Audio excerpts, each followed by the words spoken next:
Yeah, we can hear you. All All right. right. Yeah, my computer restarted because of a problem. It was not very specific in what that problem was, but hopefully it won't crash again. So let me go back to sharing my screen. Okay. All right. So I don't know if my audio cut out, but started talking about Nginx and how we were talking back and forth about trying to remove it and just use an ingress resource in Kubernetes to handle routing. However, I don't think we can currently remove it. The way that the new HA controller was done, because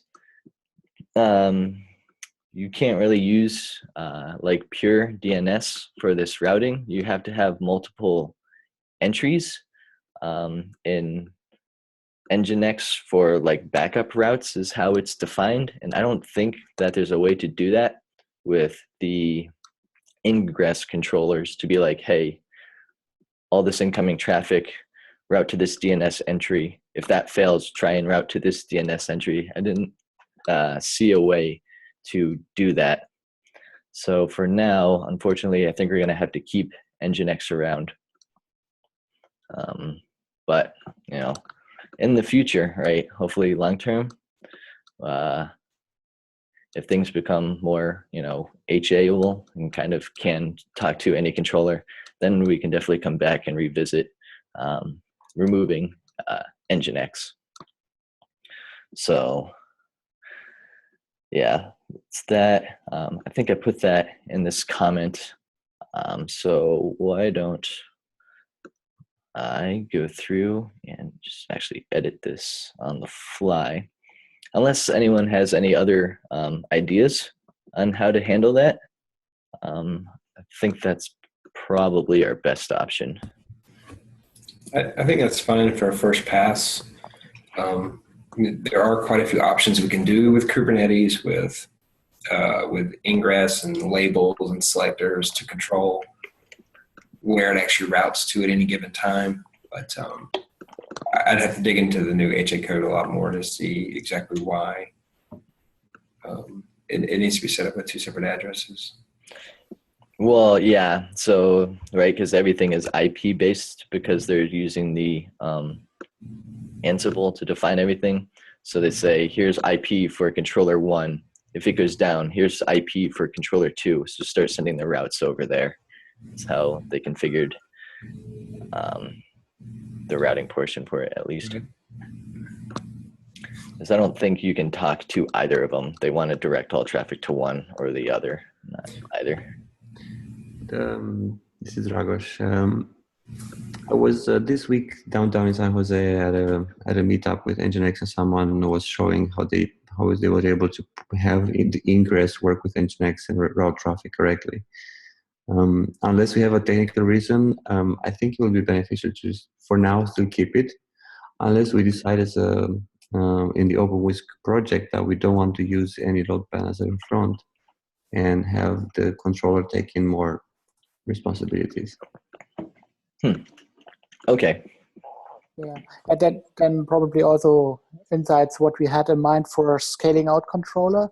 So what you see in the pull request just came in, I think yesterday, is a hot standby controller. This is an intermediate step towards the right solution. So we are really thinking of having N controllers at the end, where the edge proxy is routing across all of them. Okay, perfect. But also, yeah, and the second thing I would also share some insights is of how we are using OpenWhisk internally. So we even have a router on top of it, which is routing traffic between two OpenWhisks. And we are also having discussions if we could merge the edge proxy with the router we have. And then probably we can have a discussion if we can get rid of the edge at all. But as you figured out, we need to find a solution for the all-in-one open deployment of how to do the load balancing between the controllers. Okay, Cool. So, all right, we're definitely all wanting to achieve the same thing. So let me just go through, move this around, and edit this.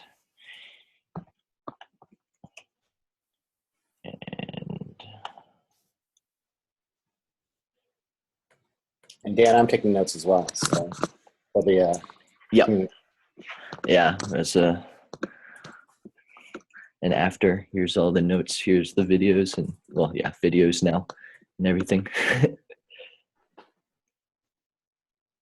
So, okay. I don't think this is true anymore. So let me get rid of that. That generation is hard. So something to help generate certs. Kind of have a config map for the certs and a static Nginx config file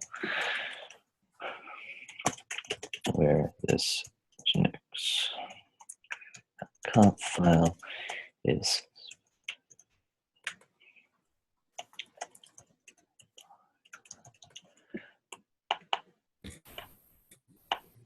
kind of where that Nginx is specific, and so have YAMLs for all of that. So cool. I dropped out for a minute, but instead of a config map, we may want to consider using Kubernetes secrets for anything that is entry secret, like SSL, certs, or stuff. Okay. Yeah, that's actually true. Let me edit that then. I haven't worked with secrets all that much, and I know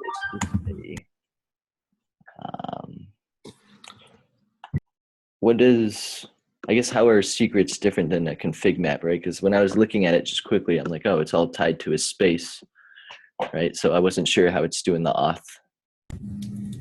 Secrets, I think, are essentially config maps were essentially secrets made more generic, but secrets are kept more secure internally, is how I understand that. Okay.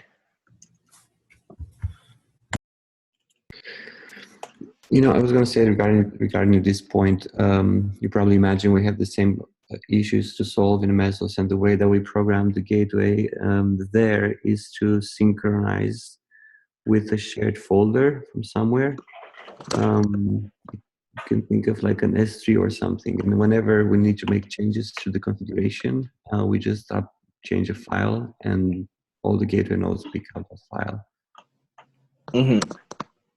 It's actually how it works for Kube too. Is this config map or secrets is essentially, you think of it as like a file, and if you update that resource, anyone who's using it will eventually get auto updated and pull down the newest version. This is pretty cool. So this is in Kubernetes. This is built in. Okay, that's very cool. Yeah, I do like some of their features are definitely well thought out in the design. So cool. All right, Nginx is done for first pass. Controller.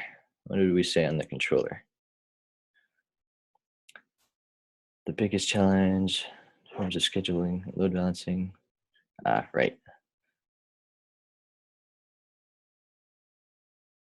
Yeah, essentially, I think the gist of that conversation was how do we get load information back to the controller when running? Yeah, because the controller is changing the. I think it just dropped actually, or it just landed, or is it a PR still? The controller now has more knowledge about the load on the invokers and loops through and stuff. So we just have to be aware of how we get that knowledge back on top of Kubernetes. And I don't think it has more knowledge currently. I think it is trying to be smarter about maintaining its own knowledge of the state of the invokers. And this is a kind of a focal point of like what we're looking at with Mesos also is kind of you know, if in the long run you have either Mesos or Kubernetes or, you know, Swarm or whatever launching containers, you know, how do you share the state of the broader cluster, either with, you know, just one controller, multiple controllers, one invoker, multiple invokers? There's a series of choices to be made there, I think, for how that gets done, both in Mesos and Kubernetes. Interesting. Okay. But I don't know that any of those choices at first pass, like just for the purpose of this short-term epic, if we have to worry too much about any of that as a first pass. Yeah. So, yeah, that's one thing that I kind of wanted to understand from you guys' perspective is like, are you focusing on just getting OpenWhisk deployed with its current topology style inside of Kubernetes as a first pass, and then, you know, potentially change other things later on? Yeah. So at least this first pass for the short-term goal is to make it not have to rely on Ansible so much and kind of have stuff be smarter about how they configure, so it can be, you know, like managed in Kubernetes, right? Things might go down and just pop up somewhere else, right? So they got to be smart about that. Right. So, okay, cool. We'll definitely have to revisit that topic though later on and see what we want the controller to actually do for some of these passes, if it wants to talk to them and all of that. But for now, for now, I was thinking we gotta have to have the controller know about the updates for new invokers, right? So right now, how does that work? So say I have like 5 invokers, and then I want to bring up a 6th. Do you have to reconfigure the controller to know? You don't have to, at least in my testing, you can just spin up a new control. By default, Kafka allows auto creation of topics, at least we've been deploying it. And so when I spin up a new invoker, it just automatically creates a new topic for that invoker, and the controller, somehow the invoker's telling the controller that it exists, because it'll start scheduling containers to my new invoker without me having to tell the controller anything. Okay. So that seems to already be doing. I think I'm not using console either in this case. So it's not figuring it out through console. It's either just through maybe the health Kafka topic, or maybe, I don't know, do the invokers directly ping the controller? I haven't looked in their code enough to see, are they directly talking to the controller?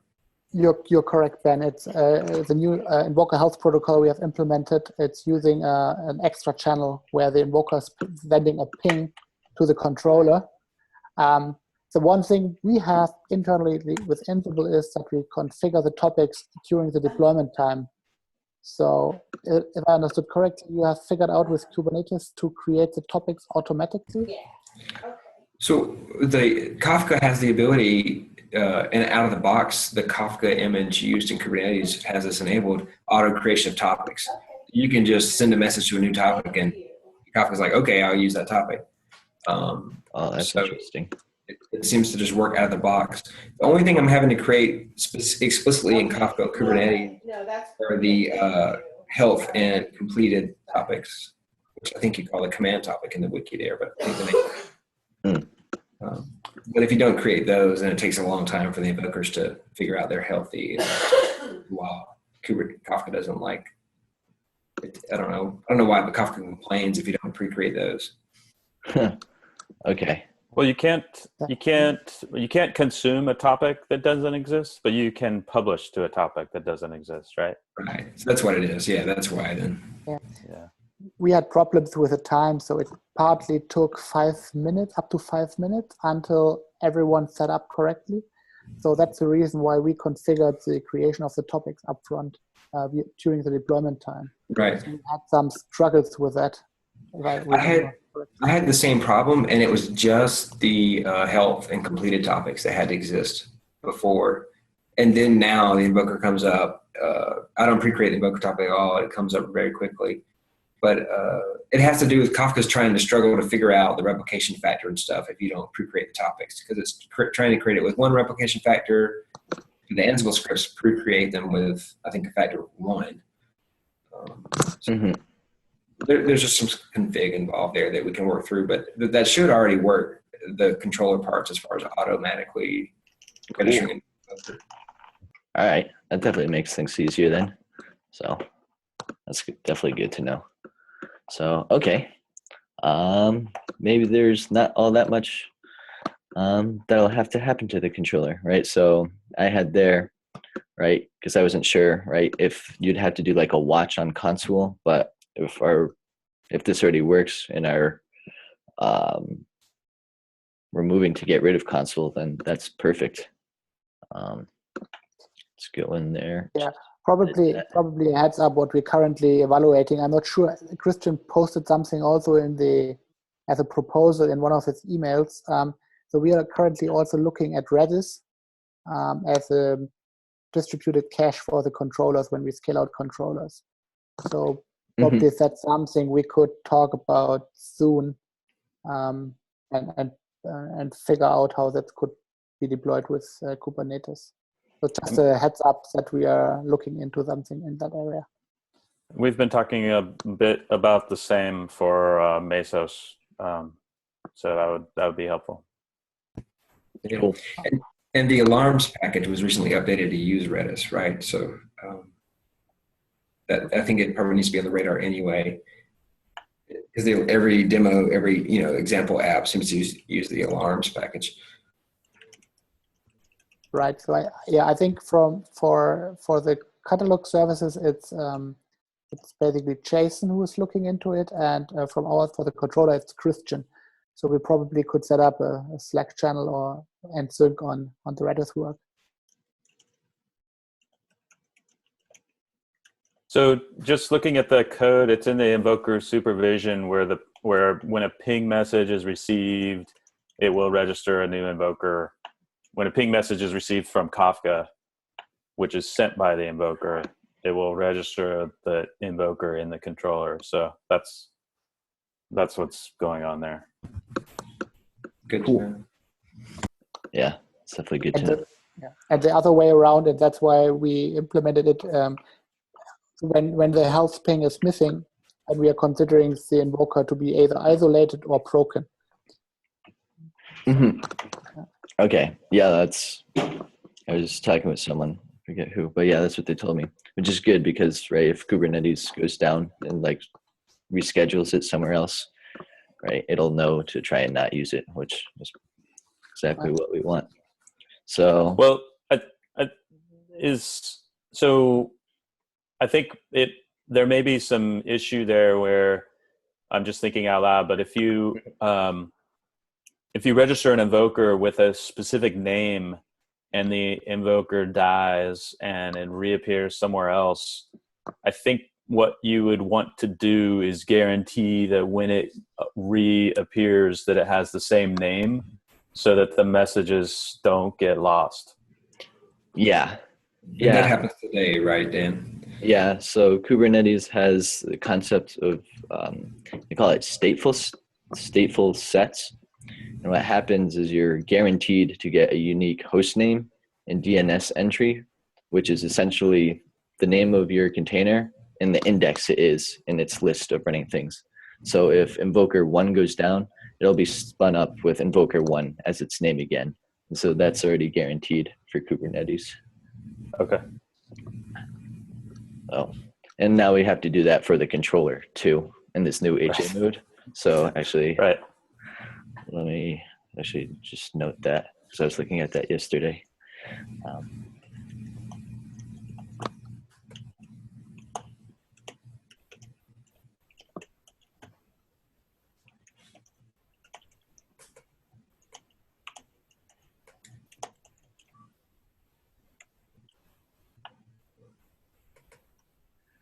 So cool. All right. So then along that line, because we were just talking about Kafka and those two original topics that need to be created. right? I was thinking, well, this only ever has to be done once, but we could essentially just wrap the Kafka image with like an initialize script, right? So just change the command slightly that when it comes up, that script will, wait pinging until it's up and ready. And then once it's ready, it can just go and create those 2 initial commands. And then that way we could not have to use Ansible or something else. And if it's in the image itself, then right, you can use it for any Docker environment. That's what I was thinking there. Yeah. I can share with you some Docker images. I've got a custom Docker image for Kafka I've been using now. Okay. That does that it waits until Kafka comes up and then creates the topics only if they don't already exist. Mm-hmm. So that's been working pretty well, actually. And I'll share with you a larger thing. We've been using testing right now. What we have where we can just throw a Kubernetes YAML file and everything deploys. So I've got a couple of custom Docker images I can throw that just have the simple wrappers like that. And you can look at those if you want. Oh, that'd be sweet. And then we should figure out how we want these, right? We need some CI for these things, right? And have them like be official. I'm not sure like who we need to talk to or how we need to set one of those up to get proper credentials and all that stuff. But we need to do that as well.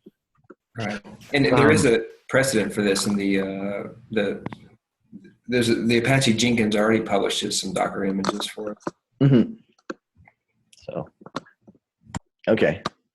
Ben, I was going to ask you so regarding this Kafka image. As far as I know, Kafka has a configuration so that if the topic doesn't exist, it can auto-create it.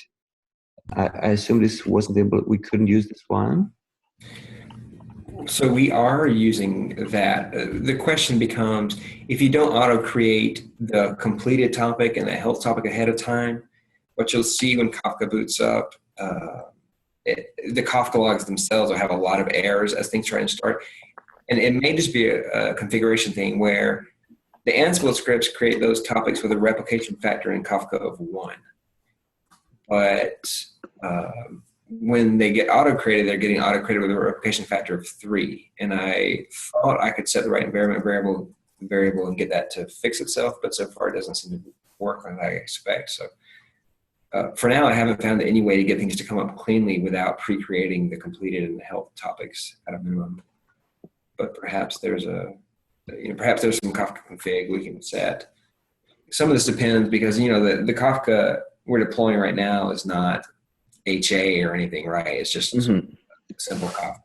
So that's why some of these replication factors and partitions you have to manually set, because otherwise it's trying to do more than. So Dragos, I think before you joined the call, we were talking about it briefly. That I think that the Kafka auto creating topics is only when they publish when a producer publishes a message to a topic that doesn't exist. But if you actually try and consume a topic that doesn't exist, it'll treat it as a failure. I think that's the case, at least. I may be wrong. That's interesting. So in our case with Mesos, we use a Kafka package maintained by the community, and we don't have these issues there. That's interesting. And you don't have, like, I've seen everything come up without pre-creating the topics, but it takes a while for things to stabilize. And in the meantime, there's lots of errors in the Kafka logs, but things do eventually work. It just takes a lot longer, like 5 minutes or more for that to happen. Like it's not clean. Yeah. Right. Yeah. I was looking, there's definitely ways to configure that replication count that you were talking about earlier, but I know the image that we are using, you're not able to set that property because the Kafka version is too old. I've actually looked at that too. So we would have to update the Kafka version to enable that. Okay, so that's why I didn't even think to look at the version of Kafka. Yeah, it is. Yeah. Poorly named, but yeah, it's there. So does Kubernetes not give you? Honestly, I'm not really that familiar with Kubernetes. I'm mostly here for kind of conceptual understanding of what you guys are, how you're approaching things. But does Kubernetes not give you a way to do some kind of pre and post kind of setup when infrastructure is deployed, or? Sure, you can. It depends if we want, I think what Dan was saying earlier, if we want these to be Docker images that could just run in Docker Compose as well, or if we want to rely, like if we do something in the init of the image, then it can run in Docker Compose. But if we rely on Kubernetes lifecycle hooks or other things like that, then it doesn't work as well for other environments. Right. Yeah. And some of this stuff isn't guaranteed, right? Because it essentially, right, it's all just a pass through to Docker, and the startup hooks in Docker run as soon as the container is created. So they could run before the start command. Oh, yeah. So, right, we need some better way of guaranteeing this stuff. Yeah, in the Kafka case, there's a couple of cases like this. Also, CouchDB has this problem where it's got to be running to then insert the seed data or to create the topics you need or whatever. Yeah. Right. So the trade-off there is that, you'll have to maintain another Docker image and not just, be a consumer of a public Kafka Docker image. Yeah, for the most part, but right, it should ideally be right in your Docker file. It's like my script plus the other person's Docker image, right, the public one. So hopefully it shouldn't really be all that much to maintain. Right, and you don't necessarily have to. You can use a public Docker image and just give it your own init command, where then you have a little script that in a config map or wherever that you do this. But it's easier to maintain a script, personally, I think, in like an actual script file, not try and do it in a config map, because it is just a very small Docker file you have to create that basically just adds your script and that's it. But you do have to publish that Docker file. Yeah. Right. So your script will have to wait for Kafka to come alive in the container environment and then initialize the topics, right? Right. If we don't like that approach, alternatively, because this is Kubernetes, you could have another container, right? You could have the upstream Kafka container, and then Kubernetes lets you do multiple containers per pod. So you could have a second container on that pod. All it does is wait until the first container starts and then configures it. So if we don't want to have to maintain our own Kafka image, there's also that possibility if it's just a container that does nothing but configure Kafka. Right. Yeah, we can totally do that too. Have you thought of that the controller or invoker creating the topics? Is that something we have discussed, or does it make sense at all? It could. The only thing is you've got to get the Kafka topics script, onto the Kafka topics.sh script onto the controller or invoker. You're right. There's no API call for that, right? Yeah, and you may have the same kind of coordination issue where the controller, I don't know if the controller waits for the Kafka broker to start currently. I think it probably just starts and assumes that the Kafka broker is running. I think so. That coordination would have to be built in as well. And that's a broader problem anyway as we Dockerize things and get away from the Ansible script. Because right now the Ansible script has stop points. It runs and then it waits for this thing to come up and then it deploys this thing. And what I've seen is right now I've got hacks in some of my init scripts where the controller doesn't even try and boot the actual controller process until it detects that CouchDB is up. So because otherwise things fail. So things have to be made either more robust that they can come up without the database that expects to be there yet, or we have to put in basically checks to wait for something else to come up before we boot the controller or before we boot the other pieces. That might be an interesting idea, though, is to add some logic to the controller that generically waits for, whatever specific services it needs, the CouchDB, the Kafka broker, at least one invoker or whatever, Mhm. so that all of this kind of coordination problem goes away for all of these environments. Right. And you kind of need that anyway if cache goes away temporarily, right? Like you have a network split or something. You need to be able to recover. Mhm. Yeah. Exactly. So I agree. That makes a lot of sense. Also from an operational perspective, I'm sure that we are recovering database outages automatically because we observed that in the Bluemix environment. But I'm not sure on the initial startup. So probably we need some more robustness on the initial startup also to consider all the dependencies. Yeah. See. Okay. Actually, with all of that, let me just note that down as this is kind of component by component, so just make a general note.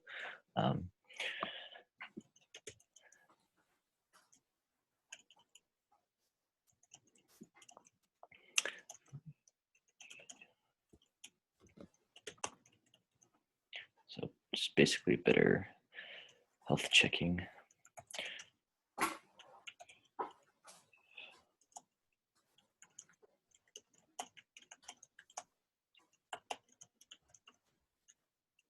So, all right, just basically health check to determine if we should start. Don't actually fail the process. So cool. All right. Then with that, the other half of Kafka, Zookeeper, at least for this first pass, I don't think we need anything for Zookeeper. Zookeeper's fine. And then the invoker, we've actually talked about quite a bit, because you have to talk about the invoker when talking OpenWhisk. So it sounds like it's already able to generate its topics, and through those, it actually registers itself to the controller, which is pretty sweet. And then from there, right, it's just having one invoker run per Kube node, but that's more of a set up Kubernetes correctly and then edit your YAML files appropriately with specific labels, so stuff only runs where those labels and nodes, match together. So that's definitely more of just a Kube constraint, which is pretty good. And then, let's see, going along then, Consul, all right? We shouldn't be deploying Consul, ideally, right? If it's used for configuration, that should all go away. Yeah, there is a pull request in progress that I didn't want to have time to remove console at all out of the picture. So we can probably reference that PR or just say that we're going to remove it. Mm-hmm. And I haven't been deploying console at all in my Kubernetes deployments. And as far as I can tell, I have to have properties environment variables set to tell it where console is, but then it tries to contact that thing and there's nothing there and everything seems to still work. So as long as you supply the right config, Interesting. it already seems like it's not even needed. Yes. I haven't run into anything that doesn't work. All right. That's cool. Yeah, because oh, go ahead. Yeah, sorry, a question for clarification. So how did you source this property stuff? Because that's something we have in console today. How did I source which things? Environment variables. Okay, right. Okay, got it. Yes. Okay, that's the only thing. That's the only reason we have it internally. We store also some information for monitoring, but I think we can get rid of it soon. So don't see anything important in there. Perfect. All right. So then, as far as the short-term goal, or the short-term epic, the last thing is CouchDB. This is the only one couldn't really come up with a solution that I really liked for, right? Because kind of like Kafka, it's got to be up and running before you configure it. Right, and to do that in Kube, right, we've kind of talked about the options. We can either have another pod to configure it or another Docker image running there to configure it once it's up and running. But if I was trying to get it so, right, everything is Dockerized in one, but for this one, I'm not sure what to do. So I was thinking, like essentially there's one shared script that given a URL and all of the environment variables, it'll go and configure a fresh CouchDB image. And then in Kubernetes, we can just wrap that script in a pod that just runs, you'd have to run once when it comes up, and then, right, it would go away, never have to run it again. Yeah, Dan, I was going to say that I started some work around this, and there's a guy in our team called Dewey that is working with Carlos and trying to get this image, like get a snapshot during the build and publish it to Docker Hub so that we don't have to worry at all. That's for the initial startup. If the cluster is running, there's different concerns how to load an existing database and HA. Right. Yeah, so that's why, right, I was thinking if we want CouchDB, right, to be essentially pluggable in the future, if that was the model we were going for, right, I wasn't sure if I wanted that snapshotted CouchDB image, because I see that I saw you create an issue against it for like having the catalog installed to it and stuff afterwards. And so I was like, yeah, that's true. So I'll just, create a bare bones one. Then I also, for that public image, I'm not sure, like, does it create an admin account? And like, how does it actually set up the initial accounts, right? So all of those are shared passwords and you'd have to change them later or something, right? And so people should have the ability to do that, right? So, yeah. And for that to work, the image would have to copy its, or the container would have to copy its data to a mount point so that you could restart it, right? mm-hmm. Okay. That's right. So I think this image is useful when you just want to get started with OpenWhisk and just deploy it first time. And then once you have the first function in it, action, you want to back up and then be able to restore. And I think these are separate concerns though. Yeah, but yeah, so I totally agree. I'm not sure if we'd actually want to have a real CouchDB deployed on Kube. I don't know if you can. It seems like not a good thing to do, right? It seems like you want all this backup and persistence. But I totally agree. I think it'd be good to have like as a play environment to get this up. And you can do persistence on Kubernetes. I mean, it's not, you can do persistent volumes, persistent volume claims, and stateful sets and all that if you need to. Mm-hmm. Well, so if Kafka is there, why wouldn't you want the database there? I mean, is there going to be anything that precludes you from doing backups? And I don't think so, but so I'm not familiar with like how you would do a clustered CouchDB. I was doing some reading on it and how it like saves the information in shards across multiple nodes, right? If Kubernetes then starts doing like a rolling update, so things start shuffling along, right? You would have to test it out. Does it guarantee that you're able to read all the time and write to it as it's doing these rolling updates, or are you going to lose functionality, right, until it's done? Yeah. Hopefully not, but that's definitely something you'd have to look into. Yeah, we'll have the same issue with Mesos too. I don't know if Dewey started looking into that as far as managing orchestrating updates in the cluster through DCOS Commons. So what I saw in the code base, we have a Python script that can synchronize two CouchDB databases. So the problem here, like we all know, it's not a distributed database, but it's a replicated one. So I was thinking that we could potentially use that script to just like keep an active passive or active passive, of course. And then if you do those rolling restarts, something in front, like a load balancer, would select the yeah, the one that is working, but you still lose the recent data, like recent activations. Yeah, this is one of the reasons why I think, from my standpoint, when we get in production, it's not going to be with CouchDB probably, or well, maybe not once we need an SLA. Yeah, It may be some other, whether it's like a cockroach DB or something else designed for this problem, basically from the ground up, where I can just have 10 of these things running and Kubernetes can kill 2 and it's no big deal or whatever.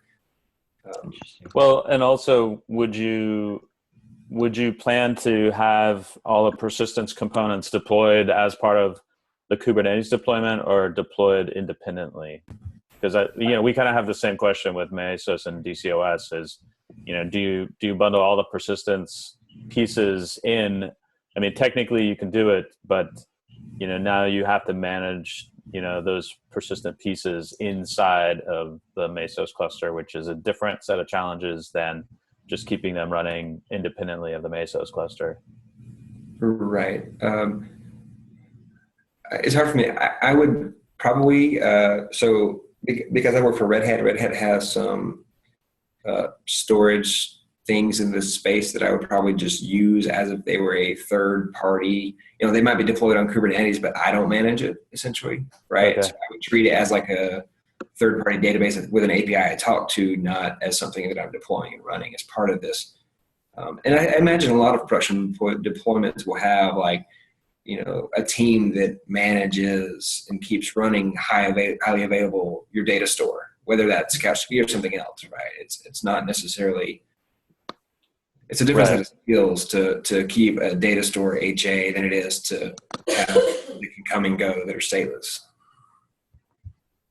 But just for CouchDB here, again, I'll share. I do have an init script that works well enough where it wraps upstream CouchDB Docker image, and this is a hack just to get stuff to work. But it basically uses Ansible. It installs Ansible on the image, boots up CouchDB on a different port, runs Ansible scripts to initialize it, runs Ansible scripts to wipe it if it first checks to see is this a brand new database or has this already been set up. Wipe it and then stops CouchDB and restarts it on the real port, so then it's available to everybody. And it also injects the authentication credentials from environment variables so that you don't have to pre-configure those in the image, but that it just comes in through environment variables. Right now, these scripts that I have are specific. They have some things that are very specific to Red Hat's OpenShift, but I can take those out and share them such that they work on vanilla Kubernetes to try to. Yeah, that'd be cool. That'd be great. Get some of those. The only other thing, which would be completely different, I haven't worked much with CouchDB, but does CouchDB has like the proper way of doing this, right? For like MySQL and stuff like that, is to actually use like a some SQL. I want to say jump because I was doing it in Ruby, but there's like an ORM, right, which you can essentially just write the database migrations, and it takes care of actually, initializing the database. One thing that me and Matt were talking about the other day would be like, do we want to build that into the controller that when it comes up, tries to connect to CouchDB, it runs through some database migrations and initializes it if it's not currently there. But, maybe that's more work than we'd like to do for this first step, but I feel like that would be like the general kind of consistent way of creating these things. Yeah, I agree.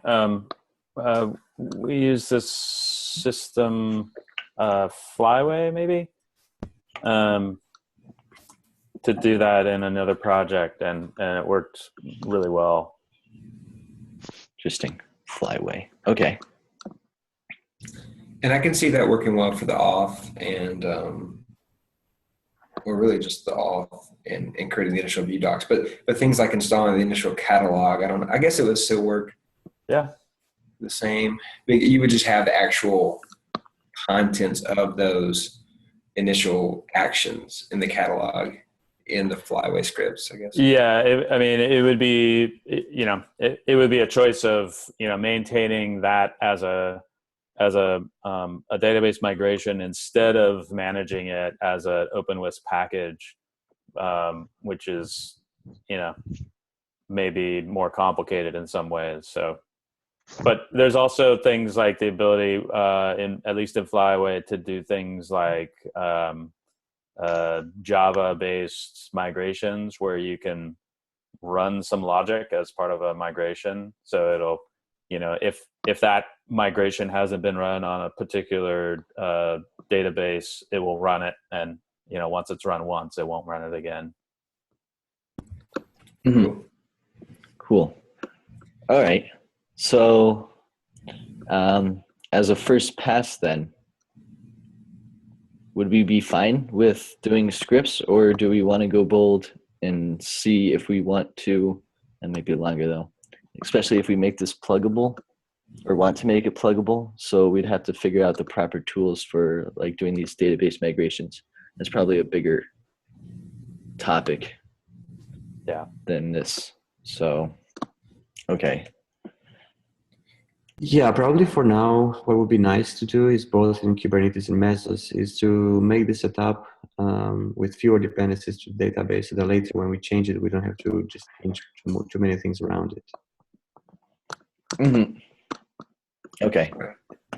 So that would mean leave it up to the database. Basically, we have a CouchDB Docker image. Leave it up to that image to seed itself with data or something, but don't put that knowledge in the controller about CouchDB.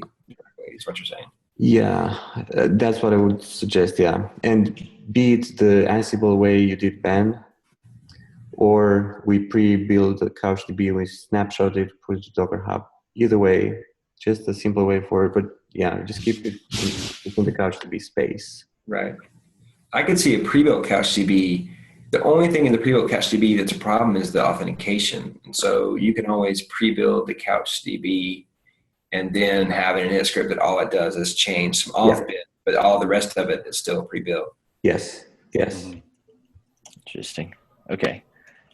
CouchDB. Kind of like what you just said, Ben. Yeah, and have the environment variables control the Whisk system and the guest. Right. And also the CouchDB itself credentials for the actual database. Right. You're talking about ladder or about all? You said ladder? I mean the CouchDB credentials, or you're talking about also Whisk system and guest credentials?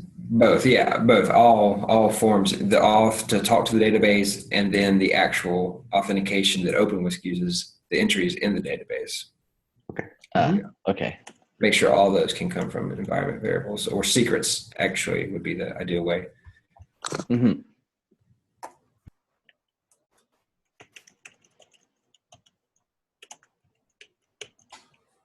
Okay. Yeah. Cool. Let's go with that then as at least the first pass for CouchDB, the Dockerized way. So cool. This actually went by way faster than I thought it would. So it's already 2. Good timing. I know, right? But okay. So with that, I don't know. It sounds like we have it sounds like we're all, definitely on the same page and what we would like to see. And Ben, if you have some scripts that you'd be, want to share, that'd be awesome too. Sure. Yeah, they're already on GitHub, so they're already out there in the open. But Okay. I can share what's there exactly now, but there will be some things that might not make sense because there are specific quirks with OpenShift. It's a lot more locked down than Kubernetes as far as who can do what. So Okay. I'll link to those, and then we'll work to make them vanilla just for Kube. We have stuff we can do there. Cool. All right. And then Dan, are you going to send a link to the recording or anything like that out to the list, or how do we need to do that? Yeah. So ideally, I'd like to post them on the wiki if I can. I don't know if I'm able to do that, But if I can't, my Zoom account is like actually paid for, so I can host it on Zoom. I can host the recordings there. Well, we actually, the agreement is we need to upload it to our YouTube channel, and I have the transcripts. So, Okay. so we just have to ask somebody who has admin authority on YouTube, Dr. Andreas or somebody. I think there's a recent mailing list thread about that too. Yeah, Andreas has to figure out a way to share the IDs. So. All right, cool. I'll send them. Well, yeah, I'll either get that who to send them to, or I can give them to you. Yeah, post the Zoom stuff, but the official copy will be on YouTube. Post the Zoom stuff. Though. Yeah. So cool. All right. I'll put the transcripts on the wiki. Yeah, we can just link all that in another email. But with all that, it's pretty good. I'll go through and just kind of create issues for all these components, kind of, take what's here, and then, if we're missing something down the way, right, we'll just link all the issues together so we can start tracking this stuff and see what needs to be done. So, perfect. Thanks, Daniel. Thanks, everybody. All right. Yeah. Thanks for coming. Thank Thank you. All right. Thanks for setting it up. Bye. Bye. Bye, Joe.